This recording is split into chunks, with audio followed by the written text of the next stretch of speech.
மல்லிகாபுரம் கிராமத்தின் மதிய வேளையது.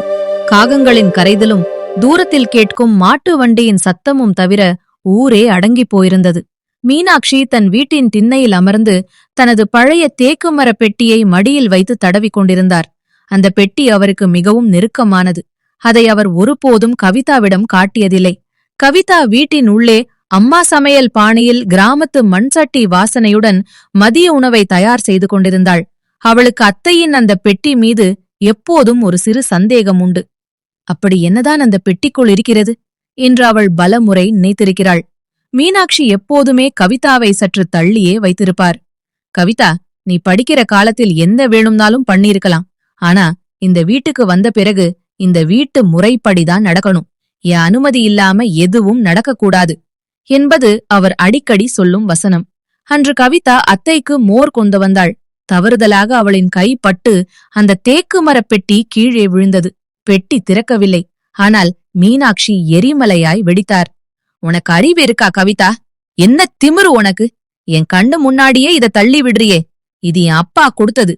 இதுல என்ன இருக்குன்னு தெரிஞ்சா நீ இப்படி பண்ண மாட்டே. கவிதா கண் கலங்கினாள். தெரியாமதான் அத்தை பட்டுடுச்சு, மன்னிச்சிருங்க என்று கூறிவிட்டு உள்ளே ஓடினாள். ஆனால் மீனாட்சியின் கோபம் அன்று குறையவே இல்லை. ஊரில் மாரியம்மன் கோயில் திருவிழா தொடங்கியது. மல்லிகாபுரமே விழா கோலம் பூண்டிருந்தது. மீனாட்சியின் குடும்பம்தான் அந்த ஊரில் முதல் மரியாதை பெறும் குடும்பம். திருவிழா அன்று மீனாட்சிக்கு ஒரு பெரிய ஆசை இருந்தது. தனது முன்னோர்கள் அணிந்த ஒரு பாரம்பரிய நகையை அணிந்து கொண்டு கோயிலுக்குச் செல்ல வேண்டும் என்பதுதான் அது. ஆனால் அன்று காலை ஒரு பேரிடி காத்திருந்தது. மீனாட்சி பெட்டியை திறந்தபோது அந்த பாரம்பரிய நகை அங்கே இல்லை. யாரோ அதை திருடிவிட்டார்கள் என்பது புரிந்தது. மீனாட்சி பதறிப்போனார். ஐயோ, ஊர் முன்னாடி நம்ம கௌரவம் போயிடுமே. முதல் மரியாதை வாங்கறப்போ இந்த நகை இல்லாம போனா எல்லாரும் தப்பா பேசுவாங்களே என்று புலம்பினார். அவர் கவிதாவை பார்த்தார். கவிதாவின் முகம் வாடிப் போயிருந்தது. நீதான் எடுத்தியா? பெட்டி விழுந்தப்போ எதையாவது பார்த்தியா என்று சந்தேகமாக கேட்டார். கவிதா எதையும் பேசவில்லை. அவள் மெதுவாக ஊருக்குள் சென்றாள். அவளுக்கு தெரியும், அந்த பெட்டி விழுந்தபோது ஒரு சிறுமி அங்கே விளையாடிக் கொண்டிருந்தாள். அவள் அந்த பக்கத்து வீட்டு அலமேலுவின் பேத்தி. கவிதா யாரிடமும் சொல்லாமல் அலமேலுவின் வீட்டிற்குச் சென்றாள். அங்கே அந்த சிறுமி ஒரு பழைய பித்தளை நகையுடன் விளையாடிக் கொண்டிருந்தாள். கவிதா அதை பார்த்ததும் அதிர்ந்து போனாள். அது மீனாட்சியின் நகை அல்ல. ஆனால் அது போலவே இருந்தது.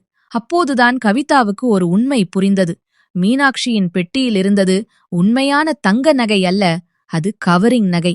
மீனாட்சி ஏன் இவ்வளவு காலமாக பெட்டியை மறைத்து வைத்திருந்தார் என்பது இப்போது கவிதாவுக்கு புரிந்தது. கௌரவத்திற்காக தன்னிடம் தங்கம் இருக்கிறது என்று அவர் ஊர் முன்னாடி பொய் சொல்லிக் கொண்டிருந்தார். அந்த நகையை லாவகமாக வாங்கிக் கொண்டாள். ஆனால் அவள் மீனாட்சியிடம் சென்று, உங்ககிட்ட இருக்கிறது கவரிங் நகைதான் என்று சொல்லி அவரை அசிங்கப்படுத்தவில்லை. மாறாக தனது சொந்த தாலிச்சங்கிலியை அடகு வைத்து அதே போல ஒரு புதிய தங்க நகையை அவசர அவசரமாகச் செய்தாள். திருவிழா நேரம் வந்தது. மீனாட்சி அழுது கொண்டிருந்தார். கவிதா ஓடி வந்து ஒரு பெட்டியை கொடுத்தாள். அத்தை, நகை அங்கே கிணற்றடி பக்கத்துல விழுந்து கிடந்தது. நான் தேடி எடுத்துட்டேன். இதோ பாருங்க என்றாள். மீனாட்சி ஆச்சரியத்துடன் நகையை பார்த்தாள். அது முன்பை விட ஜொலித்தது. இது இது எப்படி இவ்வளவு அழகா இருக்கு என்று கேட்டாள். கவிதா சிரித்துக்கொண்டே சொன்னாள். பழைய நகைதானே அத்தை, கொஞ்சம் தொடச்சு சுத்தம் பண்ணேன். இப்ப போட்டுக்கோங்க, நேரமாச்சு. திருவிழா முடிந்தது. மீனாட்சிக்கு ஊர் மக்கள் அனைவரும் மரியாதை செய்தனர். மீனாட்சி அம்மா, உங்க வீட்டு நகை அப்படியே மகாலட்சுமி மாதிரி இருக்கு என்று பாராட்டினர். மீனாட்சி பெருமையுடன் வீட்டிற்கு வந்தார். ஆனால் கதிர், மீனாட்சியின் மகன், கவலையுடன் உள்ளே வந்தான். அம்மா, கவிதா அவளோட தாலிச்சங்கிலிய அடகு வச்சிருக்கா, எதுக்குன்னு தெரியல என்று சொன்னான். மீனாட்சிக்கு தூக்கி வாரி போட்டது. அவர் கவிதாவை அழைத்து விசாரித்தார். கவிதா உண்மையை சொன்னாள். அத்தை, உங்க பெட்டியில இருந்தது கவரிங் நகைன்னு எனக்கு தெரியும். ஆனா அத நான் வெளியில சொன்னா உங்க கௌரவம் போயிடும். ஊர் முன்னாடி நீங்க தலை குனிஞ்சு நிக்க கூடாதுன்னு தான் நான் என் நகைய மாத்தி வச்சேன். மீனாட்சியின் கண்கள் குளமானது.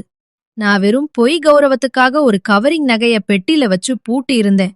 ஆனா நிஜமான தங்கமான உன்னை நான் அடையாளம் காணாம போயிட்டேனே கவிதா என்று கூறி அழுதார். கௌரவம்ங்கிறது கழுத்துல போடுற நகையில இல்ல கவிதா, உன்னை போல ஒரு மருமகளை மகளா அடைஞ்சதுலதான் இருக்கு என்று கூறி கவிதாவின் தாலி சங்கிலியை மீட்கத் தன் பழைய நிலத்தை விற்கவும் துணிந்தார். அன்று முதல் அந்த தேக்கு மரப் பெட்டிக்கு வேலை இல்லாமற் போனது. மீனாட்சி அதை தூக்கி போட்டுவிட்டு கவிதாவோடு இணைந்து தன் சமையல் கலையை ஊருக்கே சொல்லிக் கொடுக்கத் தொடங்கினார். மல்லிகாபுரத்தில் இன்று அந்த வீடுதான் உண்மையான கௌரவத்தின் அடையாளம். இந்த வீடியோ உங்களுக்கு பிடிச்சிருந்தா லைக் பண்ணுங்க, நண்பர்களோட ஷேர் பண்ணுங்க, சேனலை சப்ஸ்கிரைப் பண்ணி சப்போர்ட் பண்ணுங்க.